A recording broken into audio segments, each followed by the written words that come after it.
very special show. Of course, I'm your host, Max Zavallo, and on today's show, I am going to bring on one of my all-time favorite engineers ever in the history of music, Mr. Stephen W Tayler, who's responsible for working with acts such as Stevie Nicks, Rush, the FIXX, SAGA. I mean, Tina Turner. There's so many artists that you've worked with, and that's just five that I mentioned Yes. top of mind. But you've been responsible for coming up with so many great, unique sounds within these records and have captivated me as a listener. So it really is a pleasure to have you on. Thank you. Well, it's a pleasure to meet you too, and thanks for inviting me. Yeah, absolutely. I mean, there's something very unique about the tone in sound that you've created within these records, as I mentioned before, that doesn't sound quite like anything else in pop music. Well, I can't really explain why that is, but I will say that one thing I've done really right from the beginning of my career is I don't listen to too much other stuff. So I try not to get too influenced by other sounds or productions. I mean, I'll listen to music from a purely sort of enjoyment point of view, but I very rarely listen to other music and sort of analyze what I'm hearing and how it sounds. So uh, that has led me to just wanting to always just try and recreate what's in my head. And it's I can't really explain it more than that, but I really enjoy the whole process of um, just making things sound unique, hopefully, and breaking the rules when necessary. Yeah. I think that's part of what captivates me as a listener is that there is something being done here that isn't something that is generic, for lack of a better word. It's not something that's formulaic. It's something that is very much from an outside the box perspective. And that ties me back to something I've been wanting to ask you, which is looking back on your earliest experiences with sound, not just music, but everyday noises and environments. Do you remember any specific moments or, sounds from your childhood that sparked your curiosity and led you down the path of becoming an audio engineer? Well, I think when I try and think back to memories, I can't think back that far. It's extraordinary, but I think something that really did influence my whole life really was as a 7 year old, I was starting having music lessons like piano and recorder and singing. And because my brother had already been a boy chorister, my parents tried to see if I could get an interview to join a choir, quite a big choir in Oxford. So at the age of 8, in fact, I think it was probably on my 8th birthday, I went off to this boarding school to train as a boy chorister. And I think the thing that happened is that from a very early age, my ears were trained. I was trained for listening so that I knew how to sing and be part of a group of singers, how to tune. I had tuning training and sound training from that very early age. And so I was involved in that whole process. I was also learning, as I say, recorder at that stage and the piano. And so I had music lessons. I was singing in a choir from the age of 8. I mean, it was what they call a probationer for a year, where they teach you what's going to happen. And then after a year, you get drawn into the choir of 16 young men and about 8 or 9 older students or teachers who are what they call the men, the male voices.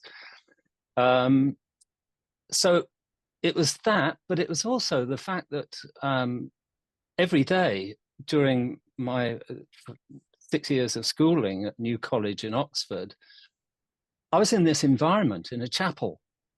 And the sound, I was always aware of the sound of the environment.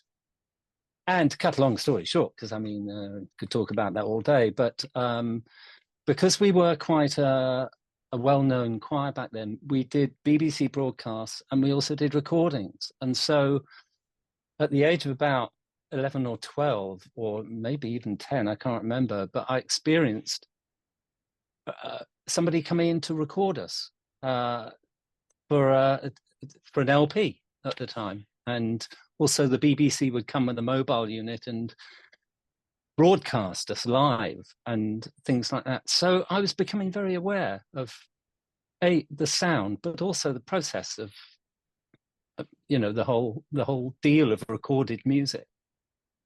That's wonderful. And the fact that it seems as though it was always there with you from the beginning. It was just all it took was Absolutely. a spark to That's set right. you on that Yeah. path, right?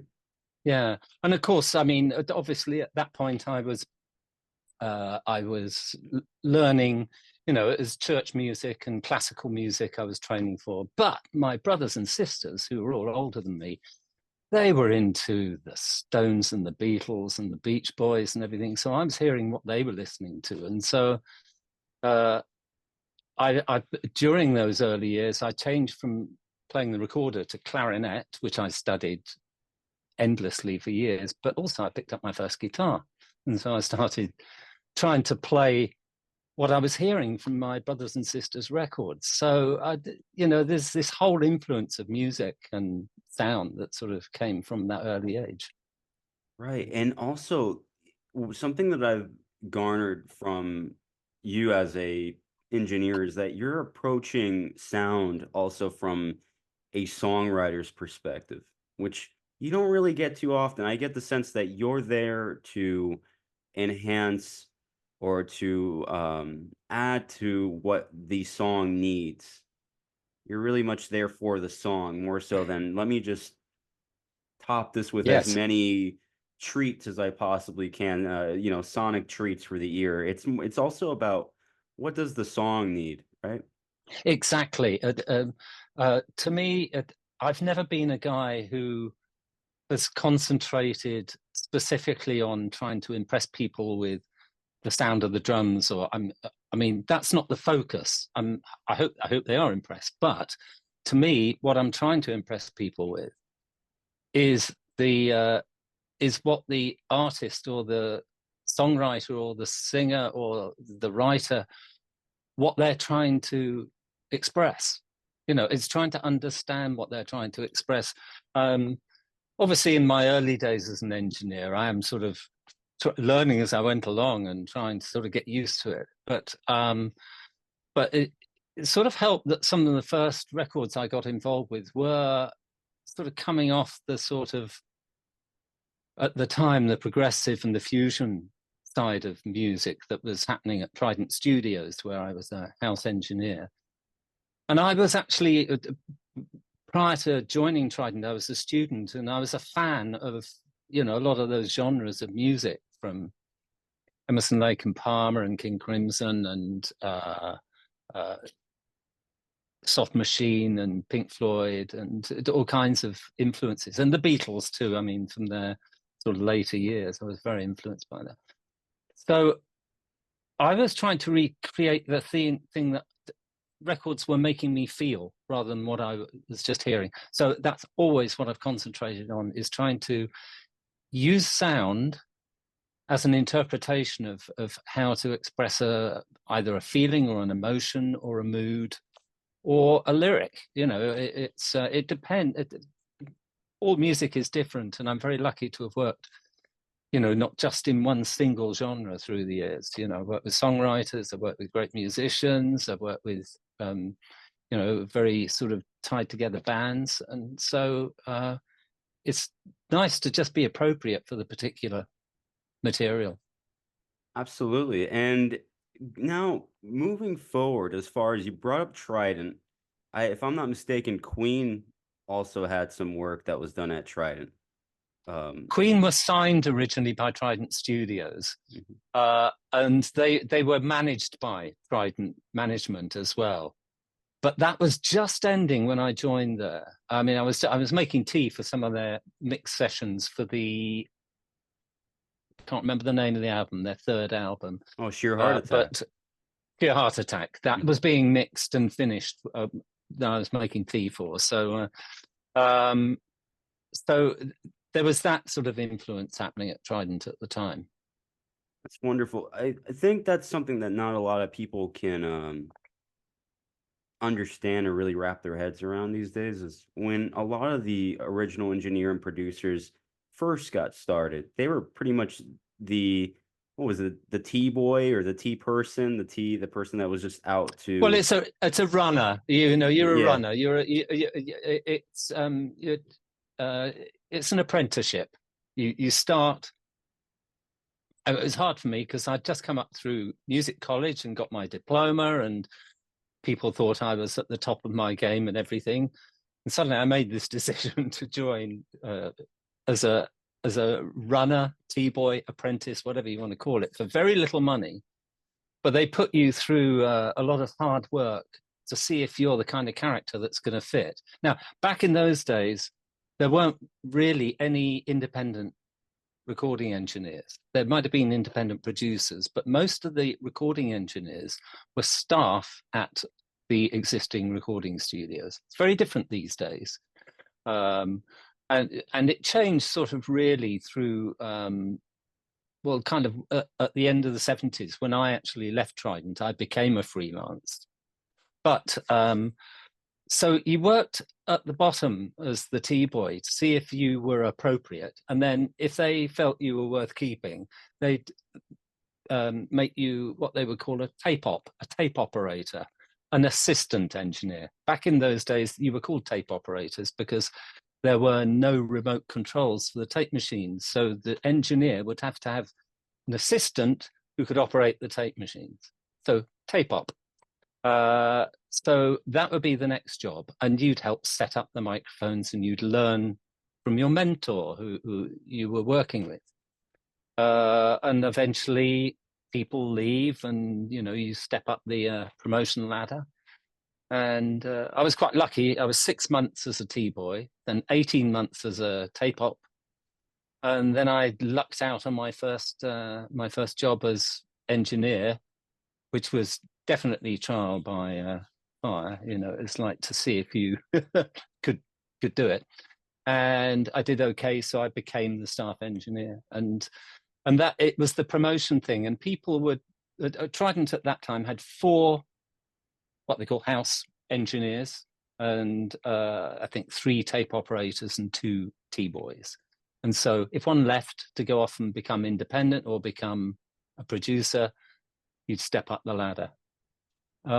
After about 18 months, when I joined as when I started as an engineer, I became the chief engineer. People were moving forward that quickly. So it was, but you're just sort of learning day by day, you know, through the whole thing. But Trident, it came with a real influence in a sense because they had an attitude that was quite different to all the sort of more traditional studios like Air or Abbey Road, or you know, things like the BBC. Trident was sort of started by a couple of guys from the East End of London, and it was always about, you know, not doing the obvious and breaking the rules and being brave and trying things out, which is why I think Trident had quite a strong sound and a strong influence particularly during the 70s.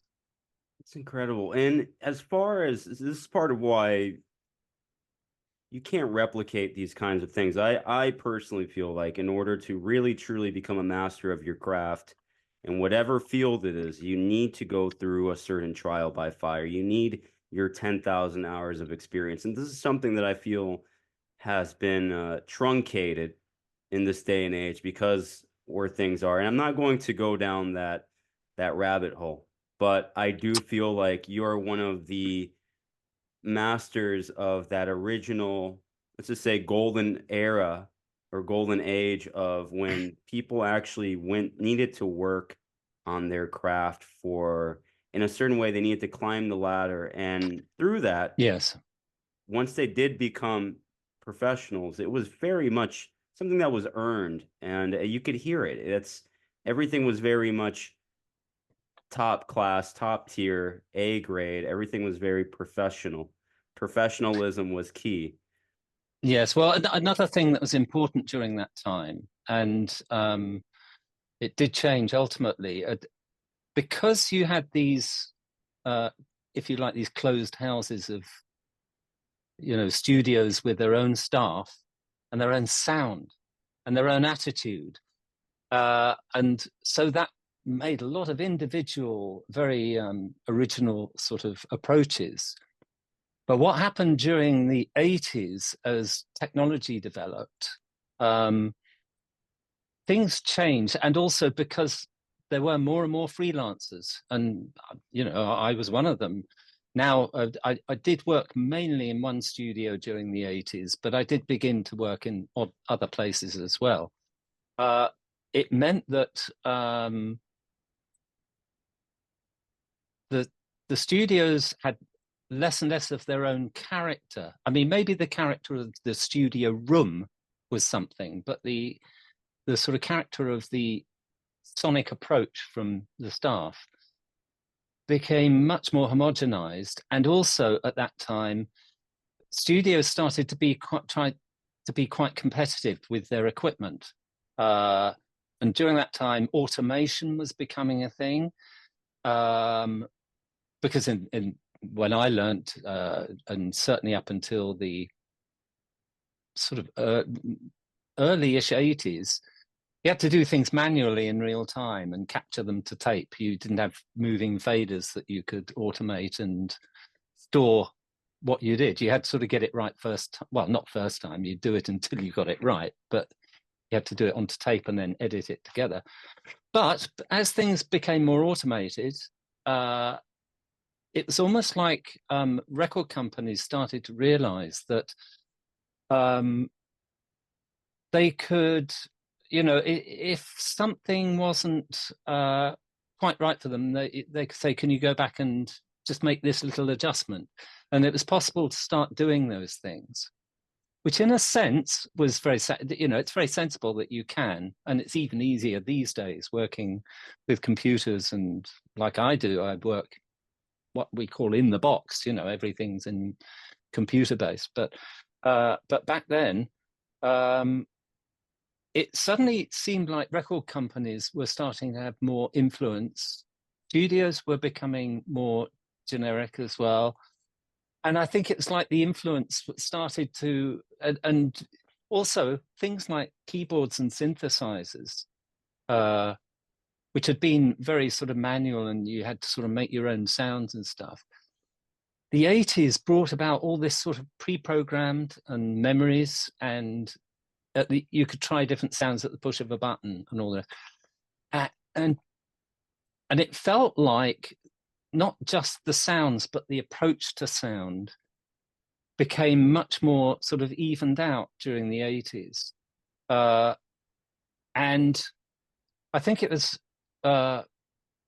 harder to sort of, in a sense, for people to train to be much more sort of individual, and because they were having to work with lots of different clients and having to sort of understand and work with different people. So it felt like things changed a bit during the 80s.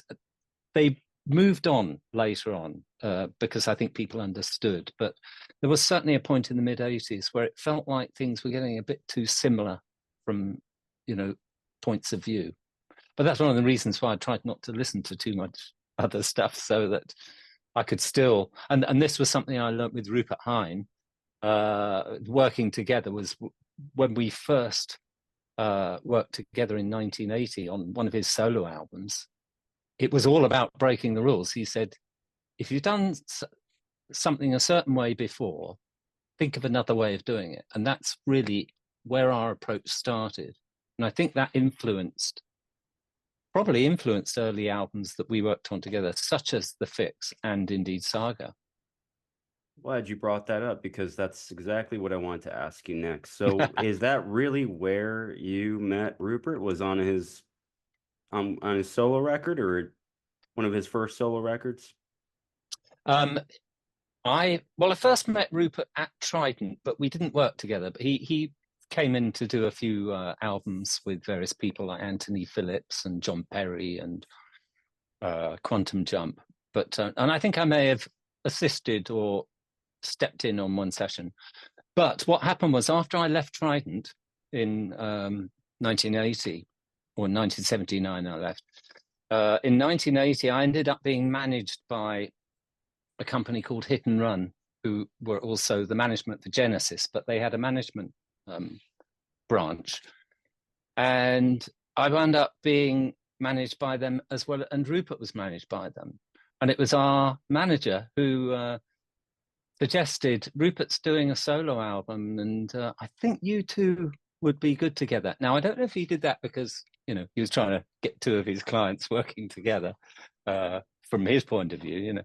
But yeah, I was brought in to work on what would have been, I know Rupert made a couple of solo albums in the 70s, much earlier, but this was an album called Immunity that I worked on with Rupert, which was his first album for A&M Records.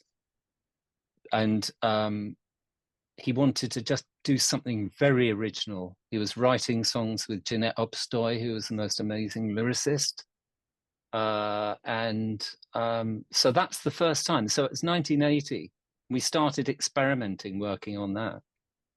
And that, it's funny how that record, Immunity, really influenced and impressed certain people. Like, I know Krista Berg and the FIXX, although the FIXX came in because they wound up being managed by another manager who was managing Rupert. So there's all kinds of weird connections going on. But I think it was people picked up on that Immunity album, which was very experimental, and to this day, it's one of my proudest moments, just from actually listened to it yesterday, because it was the anniversary of it. Well, it was Rupert's birthday. I mean, sadly, Rupert left us 4 years ago, but so I listened to Immunity yesterday, and it still shocks me how unique and brave it was, and that really got people's attention. And so having done that, people started to come to Rupert to ask to produce, and so Rupert brought me in, and we became this sort of production team, and our roles kind of crossed over from times to times, you know, and we became very sort of almost telepathic with the same kind of approaches to working with all these people. It was good.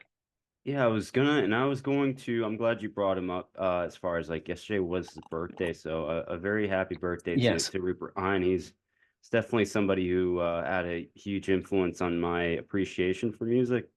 And every time I would hear, that's what introduced me to you, because I'm always looking at liner notes. I'm always wondering who are the architects of the sound.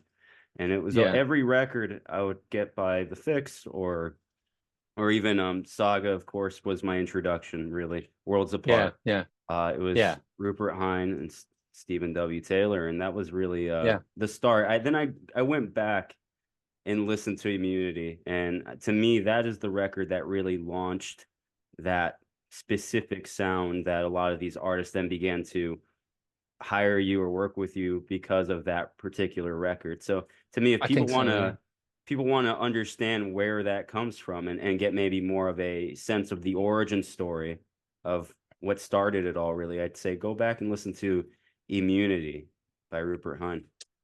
I think so.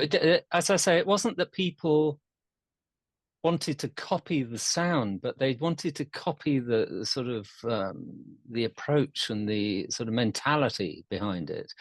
And I think what Rupert brought to a lot of those wonderful productions, and you do, if you listen to like early albums by the FIXX or SAGA or whatever, you will hear Rupert singing backing vocals on quite a lot of them. And he brought in quite a lot of these incredible sort of backing vocal ideas or choral, you know, things that answer the main voice and all the rest. He was very influential. Same with Howard Jones. You know, quite often Rupert would sing along with Howard in the backing vocals, and he certainly did with Saga, and occasionally you'd hear his voice on his own in some of those records as well. There's a sort of very different sounding voice, or a speaking voice. Occasionally you'd hear him. But I think people just like the sort of, you know, the real left of field approach to certain ways of doing things. And that was, you know, Rupert would come up with sort of suggestions to the people to sort of come at something from another approach. And the same, I'd be doing the same thing by thinking of an original way to actually capture it. So that's why it was very interesting times. Yeah, I thought immediately when you brought up the call and response kind of approach to a song from Worlds Apart by Saga called Framed, where it's almost like he's like in court and you have the person answering to lead vocalist Michael Sadler kind of in the courtroom. And that's Rupert, if I'm not mistaken, right? I'm pretty sure. I haven't checked that. I haven't heard that track in a while, but I'm sure you're right. I mean, because there's a very particular character to his voice. So, yeah.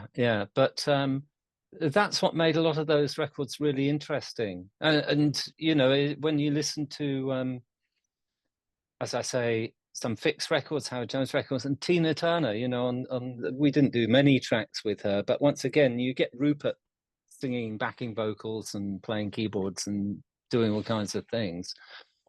So it's a very interesting way to be involved in all these records in a sense. And that's what made sort of our general teamwork sort of brought something interesting. I mean, we wound up doing 4 records year after year with the FIXX. And, you know, it was very exciting to see the sort of journey that went on. Me, that was very much, in a sense, almost by osmosis or whatever you want to call it. To me, the FIXX was very much a band that was near and dear to both you and Rupert. And pardon me if I'm speaking for you here, but I always got that sense because of the amount of times that you worked with them and just how seamless that the work that you did between them and you were really. I felt like there was a sense of kinship there almost. Oh, definitely. I mean, quite often people would refer to Rupert as the, you know, the extra, the 6th member of the band, and it felt like we were all part of it. And consequently, I've wound up with a very long relationship with the FIXX, and I produced their last record a couple of years. Well, started it 10 years ago, but it came out a couple of years ago when it got finished. But you know, we all became very, very friendly and very close. And also it would mean that you know, Jamie West Oram would guest on other records or productions we were doing, or with Rupert or Tina Turner, and you know, so it's a real family thing. And that's something that I've really enjoyed throughout, you know, throughout my career, is when I've managed to start relationships that people come back for more, and you develop it. That's if you develop your own sort of language and your own sort of dialogue. You understand. You're not always talking technically. You're talking about how you want something to feel, what color it should be, or, you know, that's such an important part of the whole creative process. Yeah, for those that don't already know this, you can actually hear Jamie's guitar playing. Of course, Jamie West Oram of the FIXX on records like The Other Side of the Mirror for Stevie Nicks, which That's Rupert right. produced and Stephen engineered, and of course also worked with Tina Turner on big hit songs like Better Be Good to Me off the Private Dancer album, which That's right. the Yeah. second Jamie's guitar comes into the picture, it almost sounds FIXX adjacent, doesn't it? It does. It does. And, you know, you wound up with Jamie and Cy both also singing backing vocals with Rupert and everything. So, yeah, it's the family thing again, you know, and because we were all working out of this studio in Buckinghamshire called Farmyard Studios during those years. where it was residential, so people would stay there, and so you'd be having dinner together every day and hanging out. I didn't. I lived down the road, but you did certainly, when you're making a record in those days, it was anything between sort of 8 and 12 weeks, constantly, every day, because they didn't like to have dead days in the studio. They wanted to use a pay for them and all the rest. So we worked non-stop, you know, but it's what we love doing. So there you go. No, that's great. I mean, again, you've worked with such an eclectic mix of artists, you know, across various genres, really, from Rush to Tina Turner, as we mentioned. So, how do you adapt your engineering approach to FIXX, you know, to fit the unique sonic identities of these particular artists while still maintaining their signature sound? Uh, it's it's an interesting question. It's not something I've ever really analyzed. I think that you try and talk to. It's a bit like when I first started working with Kate Bush. It's trying to sort of understand the person. You're trying to sort of have a real understanding about what they're trying to do. It might be worth saying that in a case of someone like Tina Turner, that's probably the most outside sort of situation in a sense, because she didn't write the song. She was just or the songs. She was just performing them, but she's got total unique style and all the rest. All the music and the production was done by, you know, different teams, and you know, in our case, it was our team. So really, you're working with the voice and the character and everything. But almost every other project I've done over the years has been, you know, people who self-write, whether it's bands who write for themselves or solo artists. So that's the most important thing, is when you know, if you're just working with a performer who's doing a cover of a song written by someone else, that's one thing. But when you're working with the actual creator and the performer of the music, it's finding that sort of dialogue with them where you can express what they're trying to express, but to bring your ideas and your sort of I don't know, your suggestions to it. But for me, it's always been trying to understand what's going to be the right approach for that individual. So and okay, now it's interesting sometimes when you're doing an album with somebody who's already quite well known. You know, SAGA and Rush are actually two quite interesting ones, because we weren't the first people to record with them. The FIXX was their first record, and we created their whole approach. With SAGA, you know, it's just trying to find a way of bringing something new to it. And I know that Rupert's approach with Michael Sadler, to get him to sing a bit less sort of operatic and a bit more, you know, in your face rock style. So sometimes you'd be trying to bring something new whilst not losing the character that they already had. So every project's totally different. You know, that's the one thing I've learned over the years, is never get stuck in your ways. And that's why I'm glad I never got really stuck in just one musical genre, because it keeps you from falling into the trap of just trying to do something that was successful before again. So that's kept me going, really. You brought up a band that means a lot to me. We're gonna get right to it. You brought up SAGA. You brought up Michael Sadler.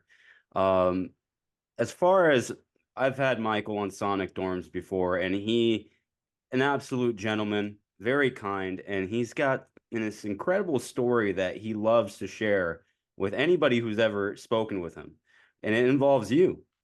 And that story is about the time that he recorded a track called "Wind Him Up" from the Worlds Apart album, and about how Oh he yeah. was sleeping at 5 in the morning. Would you mind?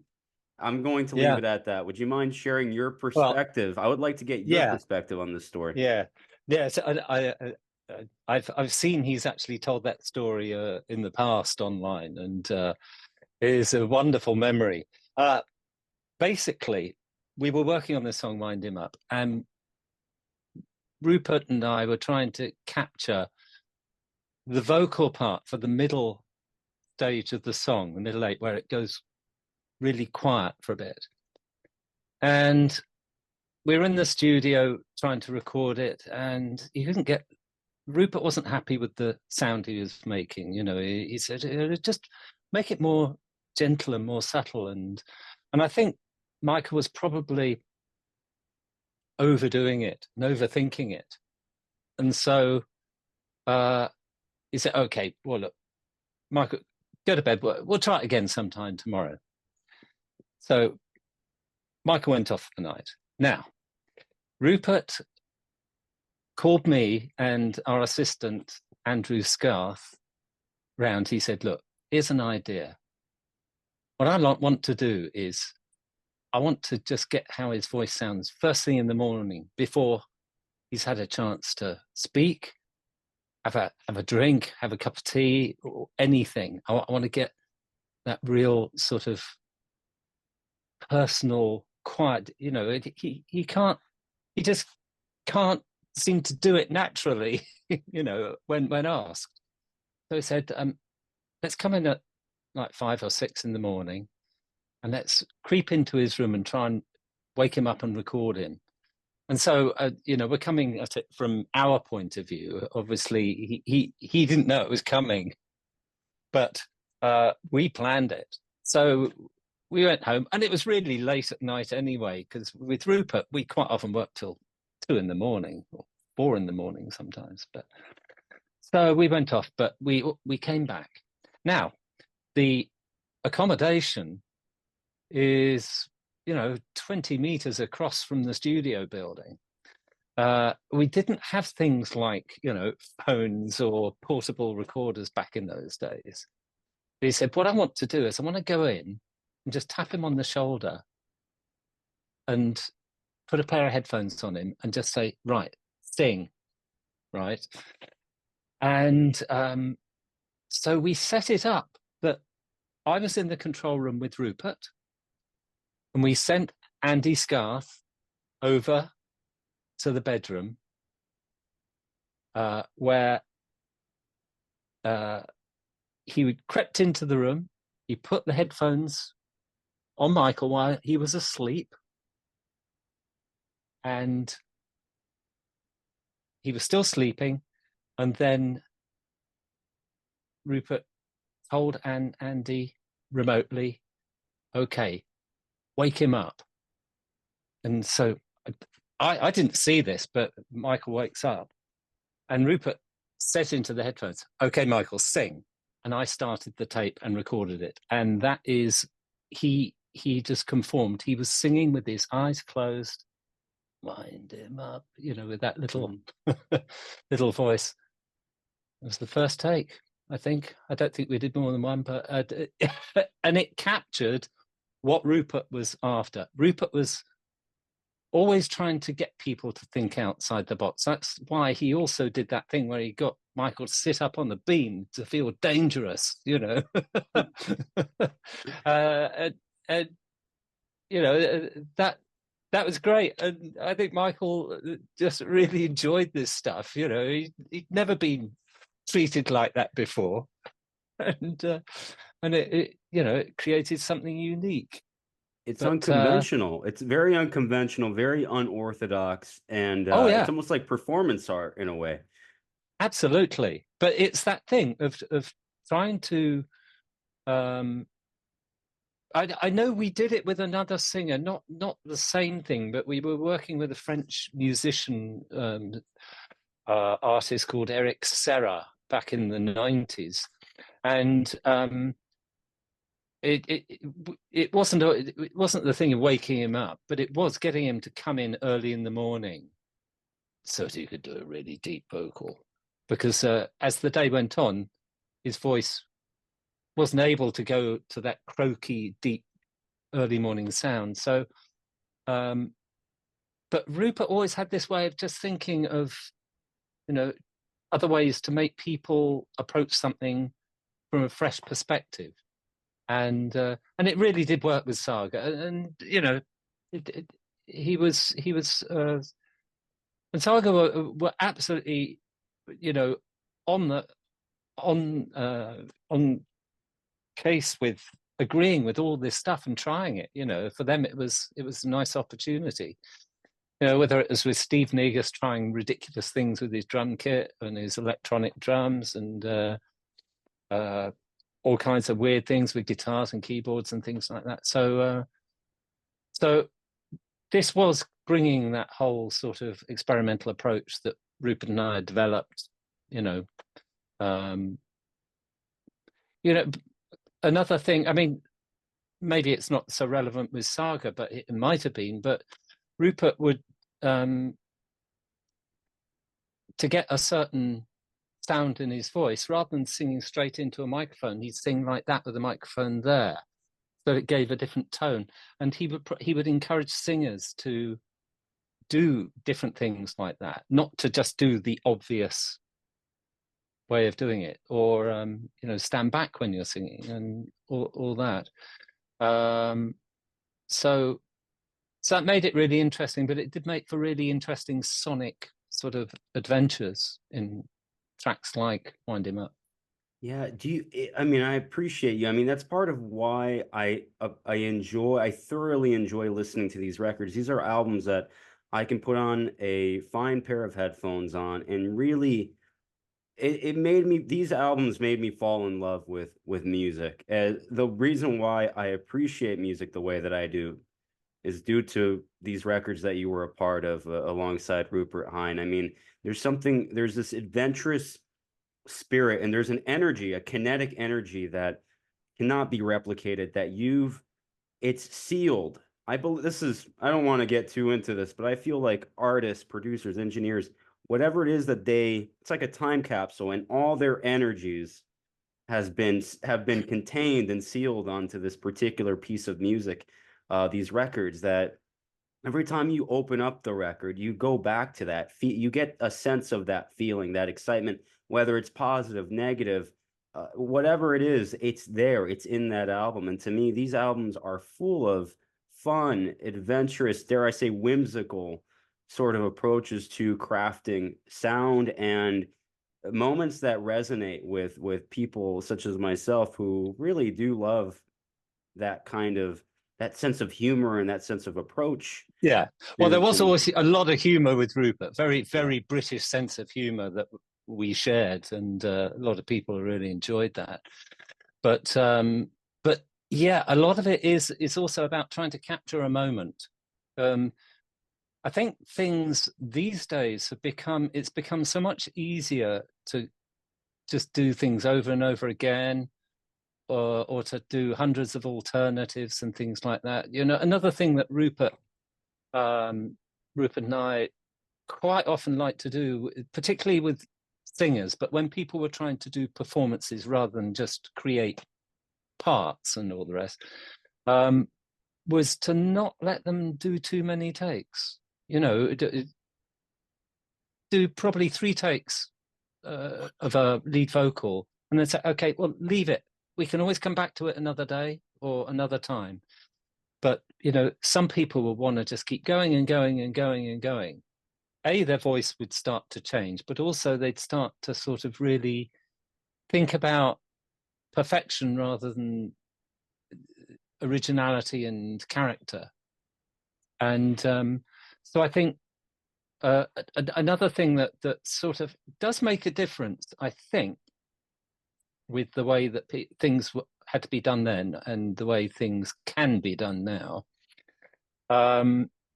You know, there wasn't not really a thing such as home recording back then. You know, it wasn't affordable until, you know, probably sort of in the early 80s, you know, things began to change. But what people could do at home were sort of demos or demo quality. It wouldn't be.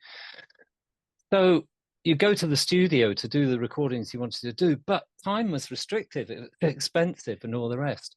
And that puts a kind of a real sort of, it's not so much a pressure as it just puts an incentive into what you're trying to capture. And that's why I think one shouldn't, even in this day and age, I think you should have some kind of sort of restrictions and limits to what you want to do if you just want to capture the magic, you know what I mean? And if it's not working, then yeah, put it to one side, come back to it. But I think that's what we were always so lucky to experience, was capturing the moment and trying to express that. And you know, maybe that's what you're referring to and what you get from some of these recordings. But it's definitely what we were hoping to do. It's about expressing, and I mean, just a thing. I've probably quoted it far too many times, but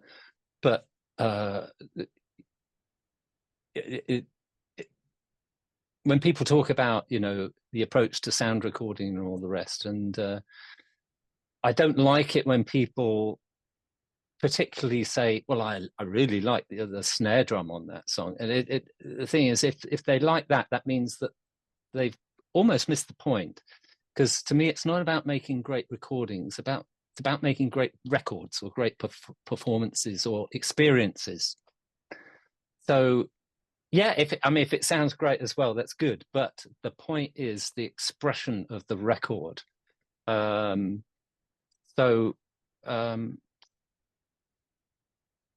Again, you know, so quite often bands would come in back in those days, and you know, the first day would be spent getting the drum sound and all the rest. A lot of engineers I work with and producers I experienced. Sometimes they'd spend hours just working on the kick drum sound and all the rest. One thing that Rupert and I tried to do when working with bands was get them in and set up and playing as quickly as possible to get their energy, because I had seen some bands frustrated and bored having to wait for the production team to get themselves organized. So different attitude, but that was our thing. And Rupert would rely on me. When we started a project with a band, he'd be sort of chatting and trying to sort of keep them involved and all the rest. Well, I'd be very quickly trying to sort of get them set up so that they could start playing as quickly as possible. So yeah, different attitudes, but yeah, that was almost an important thing for us too. Absolutely. I feel like you, and I try not to go here, but I truly feel like you were part of music history when it was at its most vibrant and alive, and there was a real human element intact. That was what I love about this, is these records were at the advent of all this new technology that was on the rise, yet you never lost sight of the human element. The human element is always intact, but you were able to you know, create this almost symbiotic relationship between you and the technology in a way that, you know, it was very much hand in hand. And that to me is something that's very integral to these records, at least to my ears. Well, I love the way that, you know, this is the period that I've been working through, which is, you know, coming up for 50 years, has been the most incredible development. And I'm so glad I learned in the much more basic analog days. Back then, because things were restricted, you know, you had, I mean, it was 16 track when I started, but before that was 8 track and 4 track. Restrictions make you very creative and decisive. And that's something I did like learning from that early period, was being committed about what you do and then moving on, rather than saying, oh, I'll fix that later. You know, fix it in the mix. Not something I've ever believed in. I know you can, or you can change your mind, but I never think forward like that. It's like, commit it now. And that's been the sort of wonderful thing to experience, is how to incorporate new technology as it comes in, but still try and have what you learnt from that period. And it's like, I know some people like to set up a mix by getting a nice balance between the instruments and all the rest. I still, I get, when I mix now, I get things in the ballpark, but then I do a lot of work in real time with faders. You know, I still use faders, as you can see behind me below the screen there, because I like to listen to the music and respond to what I'm hearing. As I say, I get it in the ballpark first, a rough balance, but then, and so that's something that I've always been very, you know, I learned that from the people who were my mentors when, back in the very physical days. It's like pushing faders when a drum fill comes along, or a vocal response, or the end of a guitar note going, you know, just really doing stuff in real time with them. So I'm not quite sure where I was going originally with that thought, but those are the things I love. I mean, I'm very lucky. I mean, from what you said about it being a sort of golden age of of records and all that. Well, I mean, I'm sure lots of different generations and, you know, bits of the music industry. You know, it depends what you grew up with and all the rest. And you know, I've always looked for things that I just like, you know, whatever format or genre. And but as you probably know, I'm now, you know, what's keeping me going at this stage of my life is being asked to go back and revisit so many classic albums from the moment, the 70s, late 60s, early 70s, up to the 80s, revisit them, to remix them in surround sound for box sets. And what I'm loving is that, you know, I do so identify with that era.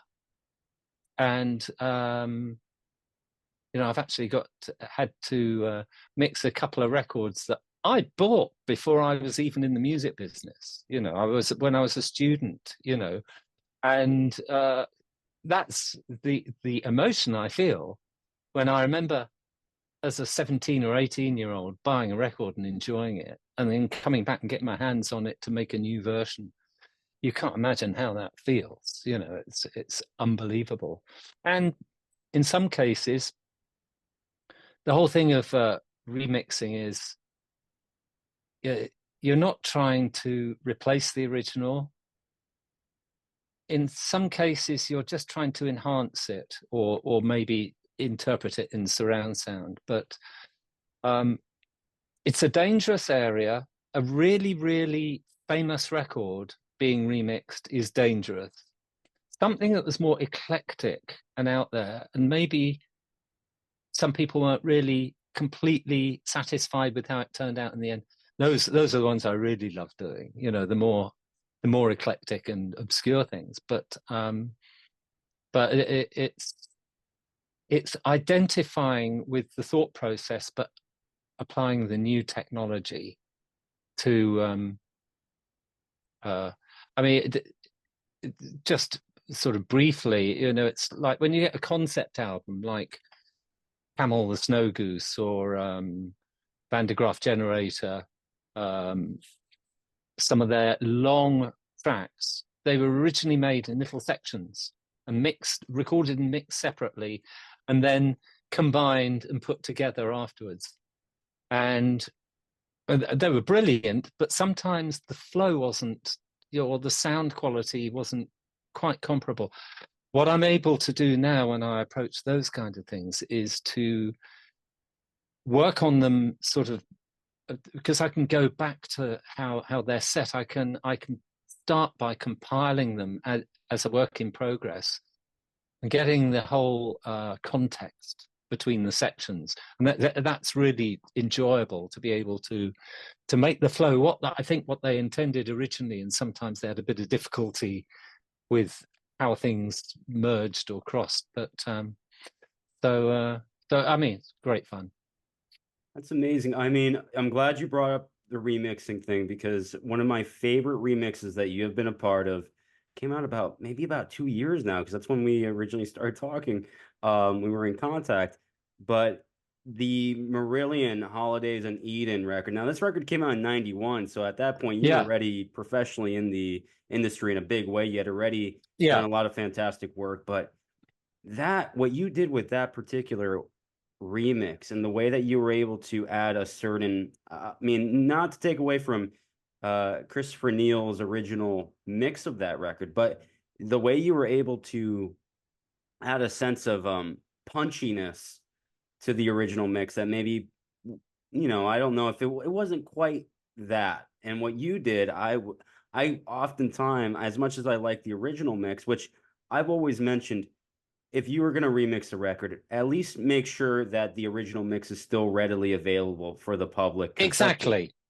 Yeah, right? Because we still want yeah. to hear it as it originally was. And for audiophiles and people who love this stuff as much as, say, myself, or of course you do, we go back and listen to these records. You want those original memories to be intact, and we still want to hear it the way we originally heard it. But there's almost like a breath of fresh air to go back and listen to a new interpretation of what that was. And to me, I often A and B your remix of Holidays in Mhm. Eden by Marillion with the original, because I love them both for different reasons. But I love what you did with that remix.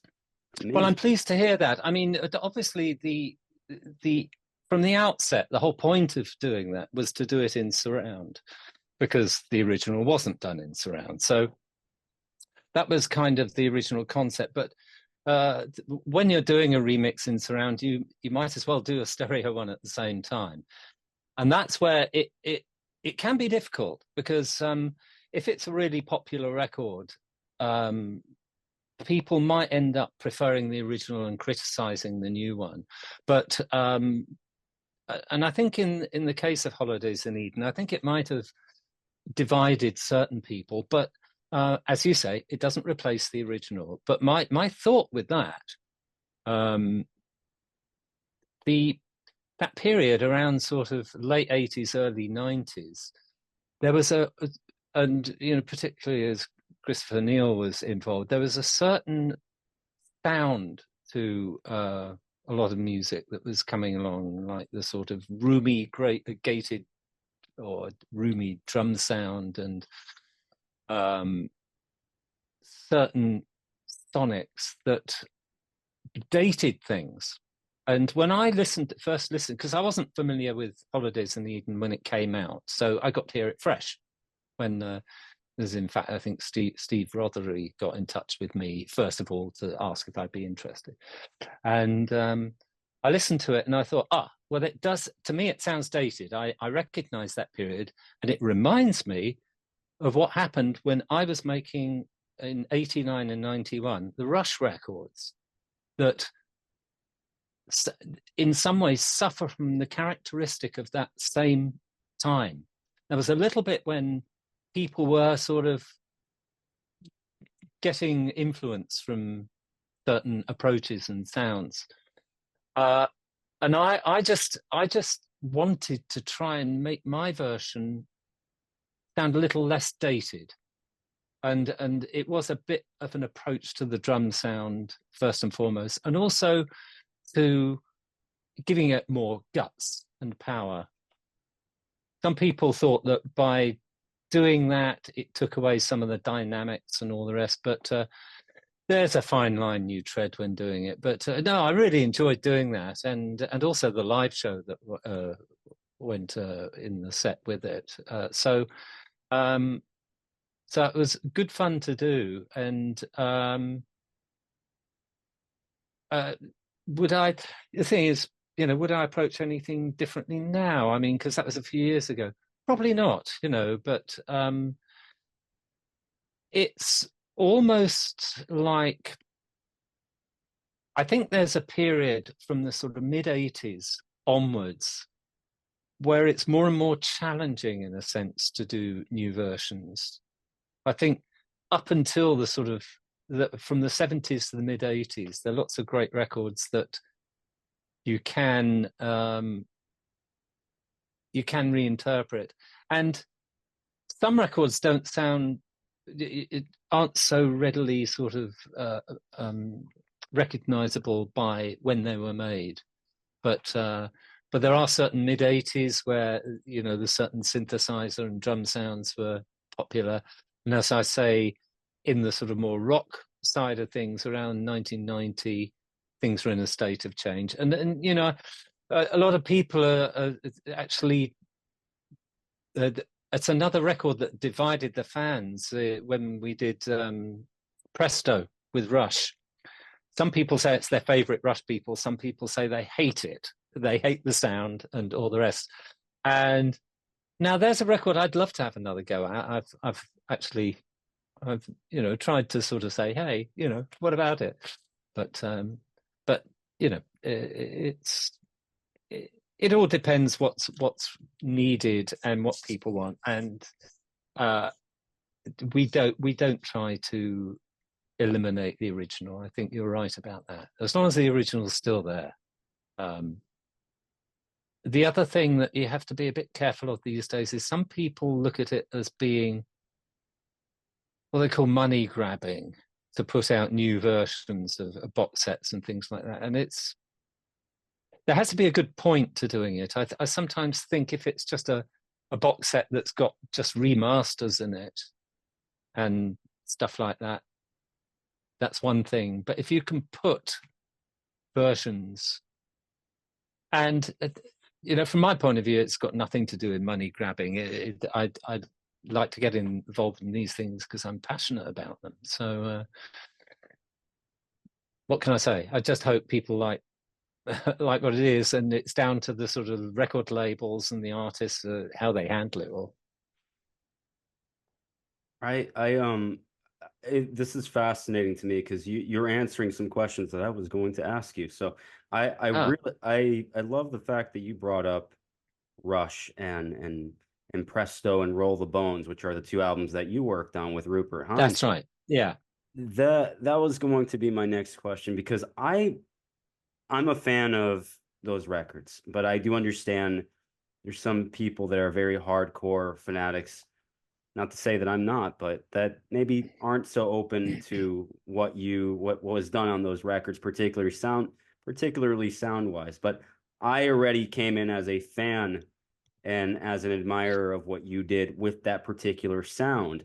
So to hear that kind of sound applied to a band like Rush, to me, was almost like a match made in heaven. I really do appreciate those records. The remasters do add a certain quality, a certain punch to them, but I love the dynamics of those records, especially if you have an audio fidelity. I believe Steve Hoffman did a remastering of them back in 2014, where he made sure to keep the dynamics intact, and they sound pristine. I mean, more than ever. I love what your work was on those records. And if you were to remix those records, you mentioned just now that you wouldn't be opposed to that, because I would love to hear what you would do today with those records. Well, they'd work well in surround. That's the one thing, or even Atmos these days. So because of the layers of sound and all the rest, I mean, the one thing that Rupert and I both always were a bit confused by was we had no hand in the mastering. We remember how it sounded in the studio when it was mixed, and I was a bit shocked when I heard the mastering on that, which I think was Bob Ludwig originally, with Geddy at the helm, and it did take it in a particular direction which we felt didn't represent it. But it's a long time ago. That's history. But quite often, when I'd make records in the past, and particularly when they came out on vinyl. Oh, sorry, I hate using the word vinyl. LPs. Quite often, LPs would sound so different to how it originally sounded in the studio because of the restrictions that mastering could be done. So it's almost like we sometimes had a different take on how things should sound, but that notwithstanding, forgetting the mastering, of course, yes, our sonic approach to the record was it. Yeah, it's funny. Rupert didn't have so much of a say in the actual sort of arrangement and performance.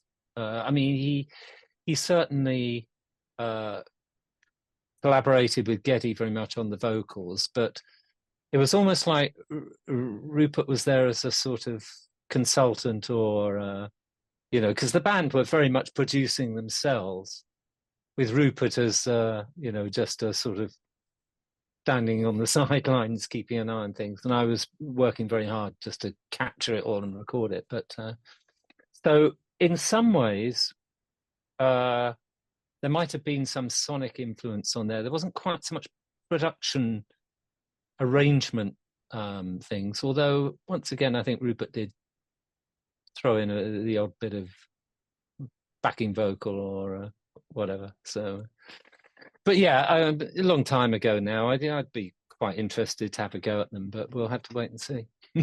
I'm glad to hear that. What I would like to do, I want to be very mindful and respectful of your time, although I do appreciate that you've taken this much time with me here today, but I truly appreciate it. But I would like to mention a couple of records and just get doesn't have to be long, but just some insight as far as what you remember, if there's any memories that you can recall as far as with those particular albums. That's all right with you. Okay, give it a try. All right, let's go. I'm going to go off the top of my head right now. So we brought up Worlds Apart by Rush. There's a record by them, the follow-up, that does not get as much, doesn't get talked about as much, which I has added to my curiosity, let's say. The album is called Heads or Tails. It was released in 83, the follow-up to Worlds Apart, which was a massive success for the band. You followed it up with Heads or Tails, which to me is as good, if not better, than Worlds Apart, in my humble opinion.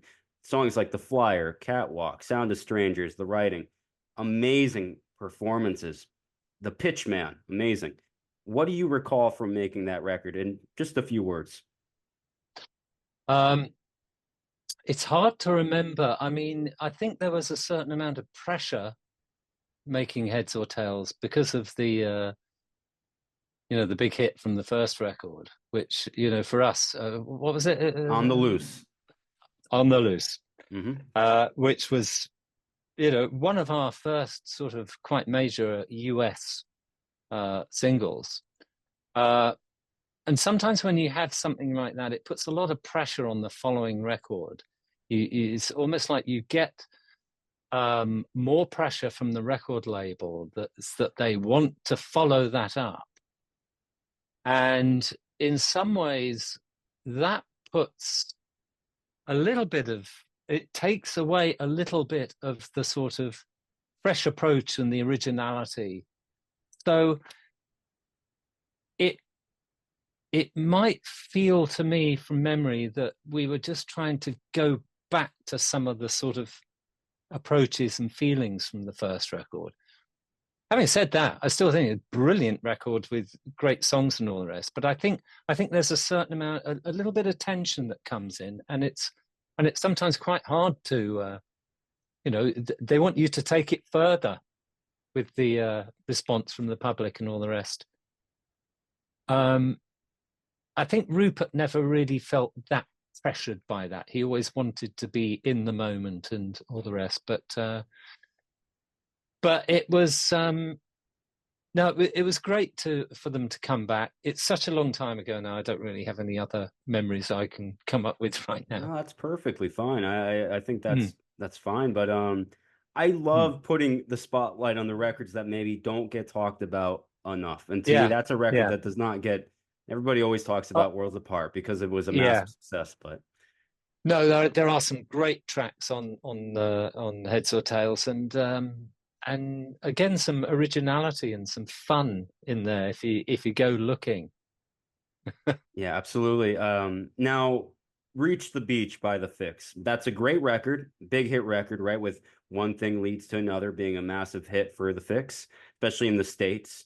But the Yeah. follow-up record to me is as good, if not better. And that record is Phantoms. I love Phantoms. That's a fantastic, almost conceptual type record. There's almost like this underlying, a lot darker at times, a little bit more ominous in the way that in the overall approach to the sound and the songs, not as commercially friendly. But I love that record. And to me, a very bold and brave follow-up to Reach the Beach. Do you have any memories you can recall from the Phantoms record by the FIXX? um, well, I think you're right in identifying the fact that it was I think it was about creating more mood and being a bit darker. I mean, one of the favorite tracks for me is Phantom Living, which was extraordinary to mix because it's one of those few occasions where I almost don't remember mixing it. Um, uh, I was following some kind of intuition with it, um, and there's some really wild moments in it from the sort of creative and dynamic point of view. And I just remember, and I think that was still a time when we were using, real time mixing and all the rest. And I finished the mix for that, and I looked around, everybody was kind of completely gobsmacked, and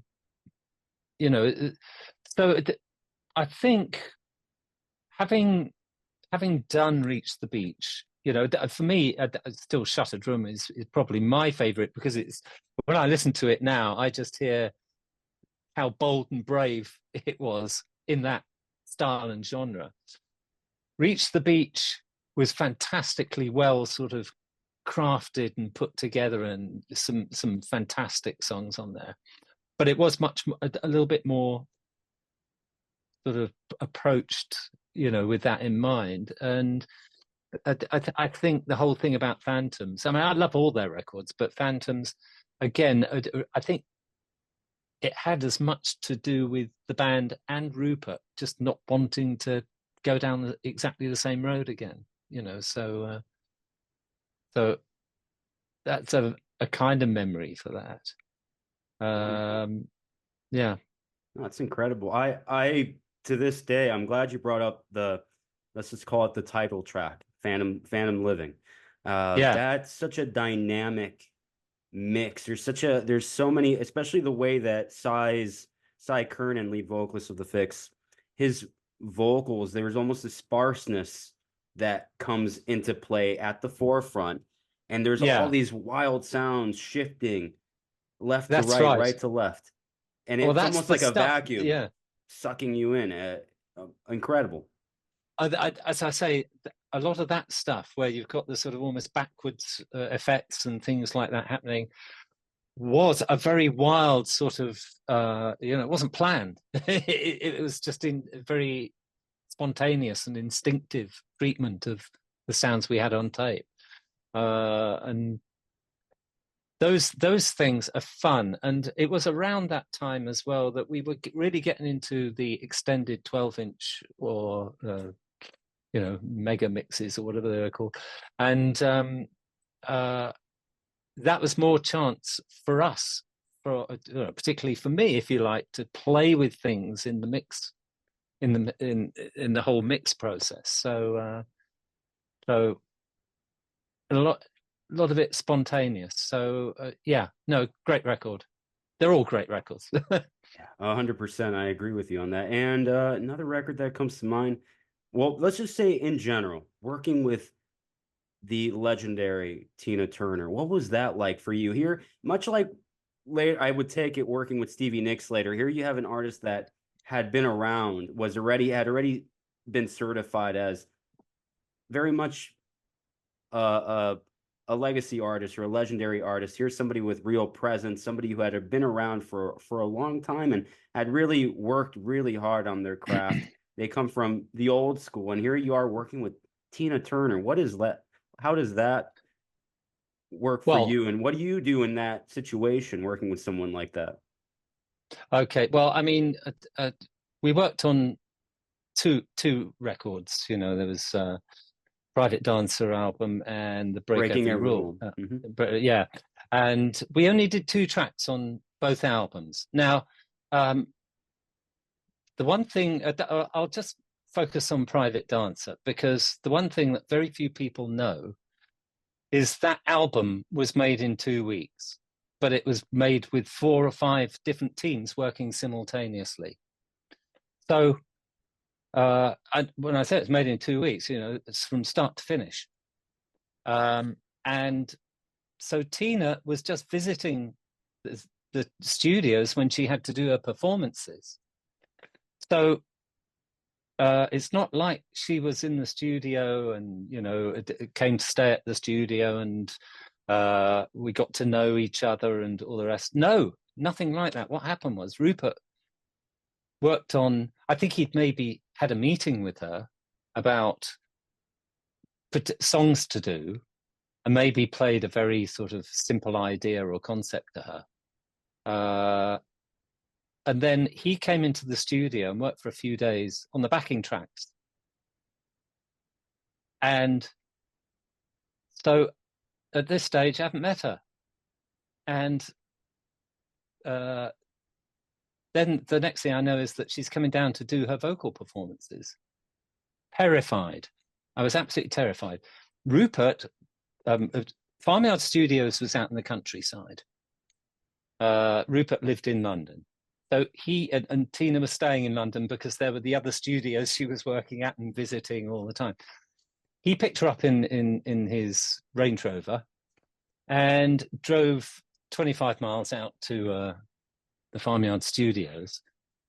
And he had a cassette in the car, the backing track, that you know, she could rehearse to. So apparently, you know, she was rehearsing the song in the car on the way back, and whenever they were stopped at traffic lights, people would go, "Good grief! Look who's that? That's Tina Turner in the next car singing." You know. So anyway, I'm thinking, I know she's all about performing. I've got to be ready when she turns up. I don't know how to record her, but I imagine she sometimes whispers and she sometimes screams. So I took a guess at the microphone to use.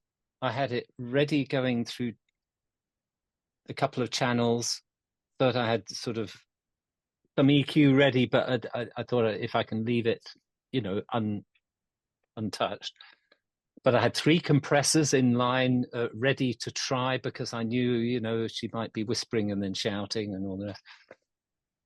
And so basically she turns up ready to go. And it's like, you know, it's a very quick hello, but she's out there in the studio. And as I say, I'm terrified. And I mean, she seems awfully nice, but at this stage, I really don't know her. So she goes to stand in front of the microphone. Remember, she's been rehearsing in the car. And so I press, normally you would ask an artist to run through so you could get the levels and the mic and the right sound, the right settings, the right microphone even. I thought, I bet Tina, you know, she's all about, you know, first performance. So I pressed record. She started singing and it felt like how I'd preset everything was close enough within the first 10 seconds, first couple of lines of the song. I thought, leave it. And I tell you, her performance was just stunning. I think we probably used most of it, but other than that, it was incredible to work with her, but never really spent enough time to get to know her. I mean, at least Rupert got to hang out in the car and at the pre-production meetings and things like that. But I only really saw her for a couple of days coming down to do her vocals on the 2 tracks. So, and then maybe she came back to hear the mix when it was done, but it was such a brief thing. Got to know her a little bit better on the second album. But yeah, that was a very unusual situation compared with the other projects where we'd work for days with people, get to know them and understand them. This was extraordinary. It's incredible. Yeah. I mean, Oh, I had a feeling. I'm sorry. Go ahead. well, no, the only other thing, I mean, funnily enough, you can see that actually is my platinum disc for Private Dancer. Oh yeah, absolutely. Yeah. Private Dancer. Yes. Yeah. Because it sold millions and millions of copies. Every track on that album, on the LP, had the credits for the studios, the musicians, the producers, the engineers, except for some reason, only on my 2 tracks, they left my name off. All the other engineers on the other studios got mentioned. For some reason, at Farmyard, you had Farmyard Studios, you had the musicians mentioned, Trevor Moraes on some drums, Jamie West Oram on guitar, and Rupert Hine on keyboards and backing vocals, produced by Rupert Hine, written by who, blah, blah, blah. No engineering credit. So I'm very sad. But I mean, now people know I worked on them. But at the time, I was very disappointed. The biggest selling record I was ever involved with didn't have my credit on it. No, yeah, but that's part of why I enjoy bringing these things up, because I believe in giving credit where credit is due. So Oh, I'm bless. glad that people have come back around and realized that what really Yeah. happened there. But Yeah. I've got one record for you that you're going to. I've always been curious about this particular album because of apparently I've done my research. I try to soak the stuff up as a sponge. I try to treat this Yeah. as if I am a historian of sorts for Right. this kind of thing. So there's a record by a band called Underworld, which became this band became huge in the 90s, and they're by, incorporating a lot of trip hop kind of elements Yeah. into their sound. But when they first began in the 80s, you and Rupert worked on their debut album in 88. And I heard a story about how this album was recorded live. I don't know if that's true or not, but I heard this was very unorthodox in your world of producing and mixing and engineering, because if I'm not mistaken, you've never done a record like that, right? Where it was just very one take and that was it.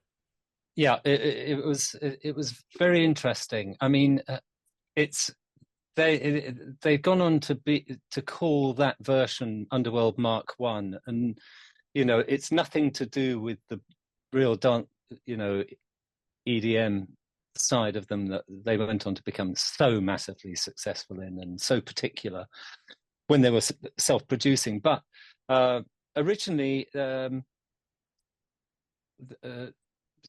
and Rick, the 2 main characters, were in a band called Brr, which they didn't even have it spelt. It was a symbol. I mean, they were really left of field with the whole thing. They weren't that well known, but they were quite experimental and all the rest. But anyway, they got signed by an American label as Underworld, and they were basically a live electronic band. The drums on that are electronic drums, but played in real time. Nothing programmed. And yeah, the unusual thing about it, and I do love that album, was made quite quickly, but they set up in the studio with PA speakers and amplifiers, and even the doors between the control room and the studio were left open. So it's like you could walk around and the music was everywhere. It was quite easy to capture all the electronic sounds, the electronic drums and the synthesizers, and the guitar was through an amplifier, and there was saxophone, electronic saxophone as well. And yes, again, the vocals were part of the live thing, but they were also, the way it was recorded, you heard the sound of the voice coming through speakers as well as from the microphone. So it is one of the very few, back then anyway, it was very innovative in that you could walk from the control room into the studio while it was being recorded, and it just had that sound to it. And they were live takes. I can't remember if Pat's there was an occasional overdub to add something, but they were the whole band, which was bass, electronic drums, keyboards, saxophone, and then Carl on guitar and vocals. So and that was captured live. So very unusual album. It's a shame it wasn't a bit more successful, but there's some great moments on there. Yeah, I find myself listening to the title track Underneath the Radar quite often. Yeah, I think that's a yeah, wonderful song, and the sound that you and Rupert had crafted is intact, but in a different sort of form. It's very yeah, unique in the catalog of work that you've done in that sense, and I yeah, can appreciate it. I love it. yeah. Fantastic. So that was coming. Once again, it was being experimental and just trying to see what you could capture. Obviously, they went on to a much more defined sort of way of working. Just the two of the, well, three of them at some point. But no, I was very pleased to be part of that. But it's a shame they sort of almost sort of detached themselves from that version of Underworld and that era. But I do think it's quite special. I'm very grateful to have had, you know, a hand in that. Absolutely. And working with I can't go without mentioning this. Stevie Nicks, what was that like as far as on the other side of the mirror album? That was an amazing experience. I mean, for starters, I was working in London when at the time with a producer called Roy Thomas Baker and the band Tapao at Olympic Studios, and I got a call from Rupert saying I'd been asked to work with Stevie Nicks out in California. Would you like to come and record it? Uh, and at that stage, I'd never been to America. Had I? No, I think that was the first time I went to America. I'd never really recorded sort of in that many different places, and we were going to record in a home studio in a rented chateau up in the Beverly Hills, you know, and it was Stevie's home, and they set up what had been the ballroom as a temporary studio. That was an incredible experience. Again, because that was innovative at the time. For Rupert to go and sort of collaborate with a singer-songwriter in their home studio with a piano and some electronic keyboards and a mixing console and a tape machine and a few bits of outboard equipment. So it was just a weird. I suddenly felt like I'd entered a completely different world, because suddenly it wasn't just going to America. It was suddenly finding myself in this rather sort of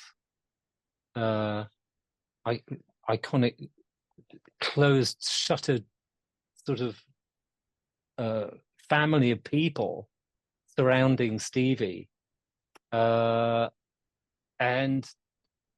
I got there, and the first weekend, I think, I'm trying to remember who it was, but somebody got married, and suddenly I found myself invited because it was either Stevie's brother or I can't remember the person right now. So don't quote me on that. But I suddenly found myself in this completely strange world of a lot of celebrities and people there, because all of Fleetwood Mac were at the wedding and all the rest. And so it took a while to get used to that, but ultimately it was kind of a very closed shop. And so it was just Rupert and me, and there was a small entourage that lived with Stevie. So we were working very privately in this private home, occasionally going out for dinner or quite often going out for dinner, actually, quite nice restaurants and things. So it was a fantastic experience. Occasionally going to a studio to maybe record bits and pieces, but on the whole, it was done in this place. And again, just to work with an icon. So I did get to know her. It's different to working with Tina. So that was quite incredible. And there's a lot of experimentation on that because Stevie likes to sort of jam as she's writing stuff. And so you'd always be recording in case it might end up being used as part of a song. So and there was one song where to this day, it would be so different if we did it today. There's one song where she was doing a demo, playing piano and singing with Rupert playing keyboards and things. And it got recorded onto a cassette just as a demo. She never managed to equal her performance that was on that cassette. So I had to find a way of copying that and editing and just compiling from this cassette original. These days it'd be easy with the technology we had to extract stems, as they call them. But so once again, we were being experimental, and we eventually came back to the UK to mix it. But yeah, it was for me. It was entering this whole completely different world was quite an experience. Oh yeah, I'm captivated by that record still, and again, hearing that sound applied to that kind of voice, and almost like a meeting of two different worlds with the British sensibility with almost the American sensibility from Stevie and that team. Well, I love that coming together. Yeah, my iconic track for me is "Escape from Berlin" because that features Tony Levin, features Jamie West Oram, but it has the most extraordinary dynamic build, and the vocal arrangements and everything. So yeah, that incredible record. That amazing. So last record I wanted to bring up to you, and this record is one that I don't know much about as far as history goes, which is why right. I've kind of pieced together what I could. I know you brought up a little bit of this earlier when you said that you'd been working on this record for 10 years. Of course, I'm talking about Every 5 Seconds by the FIXX, which to see you working with the FIXX in that kind of capacity where you are not just mixing the record, you produce the record. I love this album. To me, this belongs right there with records like Phantoms and Shuttered Room and Reach the Beach. To me, this is a logical modern interpretation of where you left off with those records back in the 80s. So this record is so concise, so lush sonically. It's one of my favorite records of the last decade. Would you mind sharing with me some of your history in making this record and why it took so long? You don't hear that much these days about records taking more than 3 years to get made. So the fact that this took 10 years says a lot. Yes, well, I mean, the FIXX have always been sort of ever since the early days. They've always been a little bit, they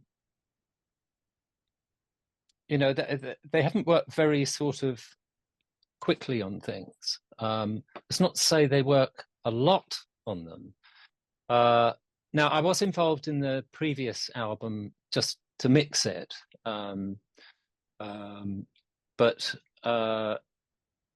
when they started recording Every 5 Seconds, I was just invited down to consult on the engineering. They were recording in a rehearsal studio in London. It was quite, they were being very careful with the budget. And they had an engineer working there. But we've remained friends all these years anyway. And as I say, I had recorded mixed the previous album.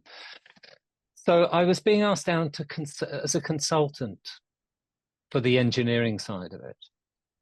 And they started recording, and I was there for a couple of hours, and I was interacting and making suggestions and all the rest. And by lunchtime, I think it was probably Adam Woods or Cy who turned around and said, "Would you like to produce this record?"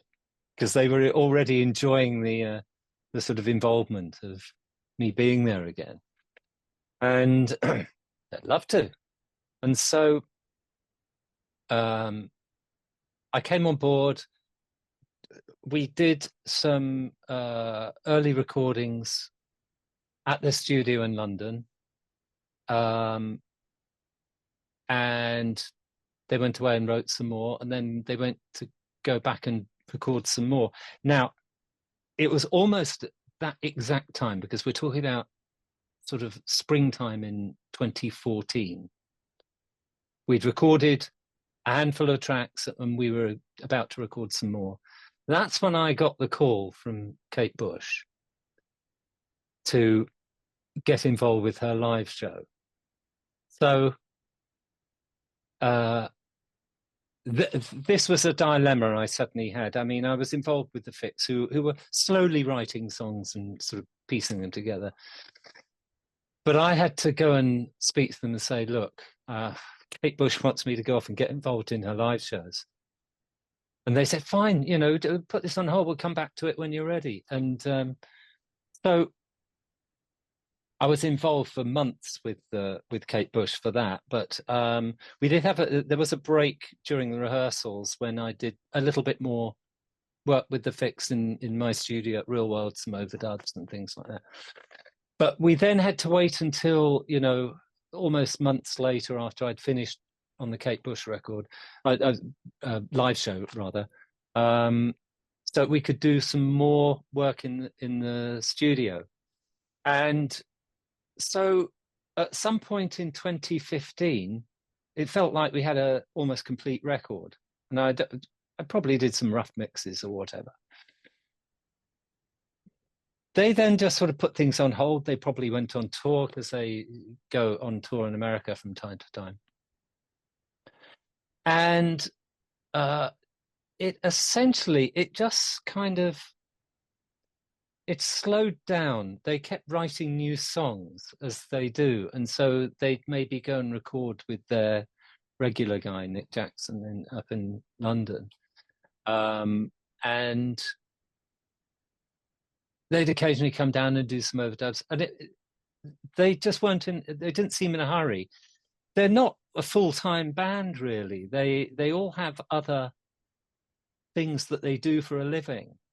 You know, they've had this interesting career where ever since they left the major labels, they just sort of go on a tour once a year or a couple of times maybe, and they go back home and maybe do some writing and then get back to their day jobs and all the rest. So it got sort of spread out, and it was coming together, I guess, within, you know, 4 or 5 years. I mean, it was slow, but it wasn't that they were in the studio all the time. It was just they were having to fit it in between the other things they were doing. Then, of course, ultimately lockdown came, and that sort of almost put a... Because I had mixed most of it before lockdown, but I think with lockdown, it came a couple more songs they wrote at the last minute, like Lonely as a Lighthouse and things like that. And so suddenly it was like, oh, we want to replace that song and put this on instead. So they didn't spend that long recording it. It was just spread out over an incredibly long time. And I'm so pleased it eventually came out. but you know, it really wish it had come out sooner. Are you telling me that there are other tracks that did not make it on the final album that are completed? There are. I mean, one got released on the B-side of a single that came out last Christmas, that was supposed to come out on a 12-inch single, but the manufacturing went wrong, so it came out on streaming. But there are a handful. I can't remember exactly how many now, but there might be 3 or 4 more songs that haven't been released. So maybe one day. I have Winter's Time and Someone Like You as according to these, and Well, I Winter, did hear these tracks as well. yeah, Someone Like You was one of the original recordings from those every 5 seconds sessions. So that was left over, a favorite track of mine. Winter's Time was written very only last year, and I think I must have. They recorded it, and I mixed it in about June or May or June of last year. So that's the newest stuff. But yeah, there are a handful left, but who knows if they'll ever get used. It's the FIXX. You have to wait. I'd really love to remix all their early albums as well. Yes, yes, and I did want to cap off with that. None of the classic Fix albums are on streaming services. Reach the Beach, Shutter Room, Walkabout, Phantoms. None of those are on streaming services, and I don't know whether it's a rights or some kind of legality there, but it's Yeah, a it's shame. something to do with yeah, it's something to do with the rights and the licensing. I think they're in discussions right now. I hope they're sorting something out because there is, there is interest from all parties in doing reissues and putting it all back. But I think it is to do with sorting out the licensing, and that's probably why it hasn't been on streaming, which is a shame because the albums are great. But so yeah, I don't have any news on that, but I know that it is being discussed. I think that offers you a wonderful opportunity. I think, not to say that, but I would love, because of the time away that these albums have had from streaming and just being in the public conscious, I think it would be wonderful to utilize that opportunity to the extreme and have you maybe revisit some of these records and I've potentially asked them. remix. I've asked them. I've Yeah. begged them. So fingers crossed. Okay. But I have no news on that. It's probably about as much as I can handle right now. It's wonderful. And one last thing that came to mind for me, and I brought this up to Michael Sadler when I spoke with him on here. He wants to make a Worlds Apart record as like a final Saga album. He wants to make that record that, and to cap off their career on a high note. And I suggested, not that he has to listen to me, but I suggested, as a fanatic of their history and your history, it would be wonderful to have you do one last go around with that band in particular, even if it was on a mixing level. That would be wonderful. Not, I mean, would it happen? I don't know, of course, but I just suggested that. I go, wouldn't that be great? You brought up that as being the record that you want to try to at least capture some sort of spirit off of that. I go, I heard the FIXX's latest record every 5 seconds. I go, you still have it. You still have what it takes to deliver Yeah.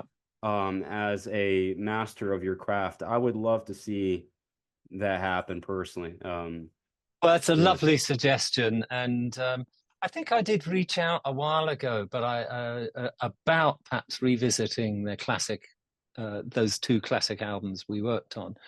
But yeah, lovely suggestion, and I'd be up for it if they want to get in touch.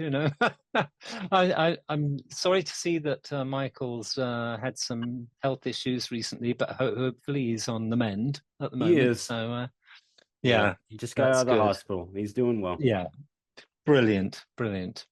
But Stephen, it's been an absolute pleasure, really. I'm glad to hear that you're still out there working and to me delivering some of your best work yet. I'm an admirer of your remixing work lately. Um, Oh, thank you. and your history speaks for itself. You've been a part of some, to me, you're up there with Trevor Horn, Robert John Mutt Lang, Roy Thomas Baker, as far as being part of this ensemble of talent alongside Rupert Hine, of course, and these architects of a time and place in music history where technology was really on the rise. And you're up there with, to me, some of the best. You Well, truly are. it's very kind of you. Yeah, You just mentioned Mutt Lang. Mutt Lang. Yeah. Um, yeah, I did. The only time I worked with him was I mixed a single for a band called City Boy, 5705.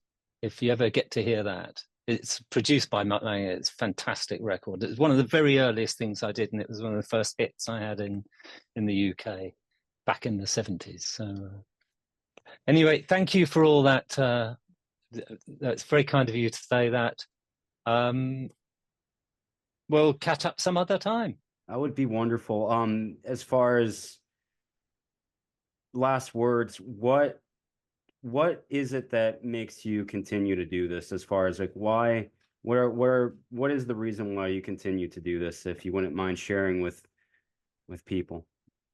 I just always been so passionate about working with music, and I mean, you know, I am getting much older, and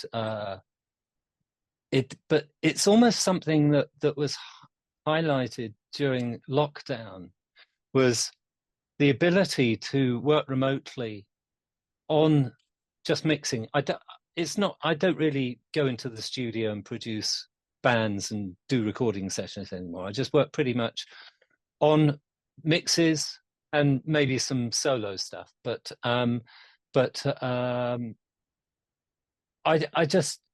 found I've been so honored to have been asked to do some of these classic remixes. I just really enjoy it. It just wakes me up early every morning. I just can't wait to get on with it. Working on my own.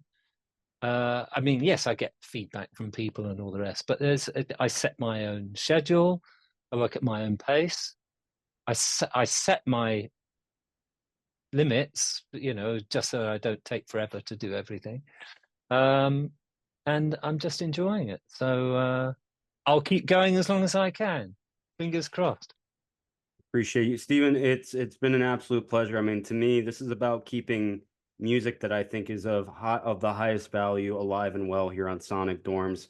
As a younger listener of this and a younger admirer of this music, so I'm going to continue waving the flag in a way that I can, step by step. And I appreciate you for being a part of that with me. So looking forward to perhaps another time down the road.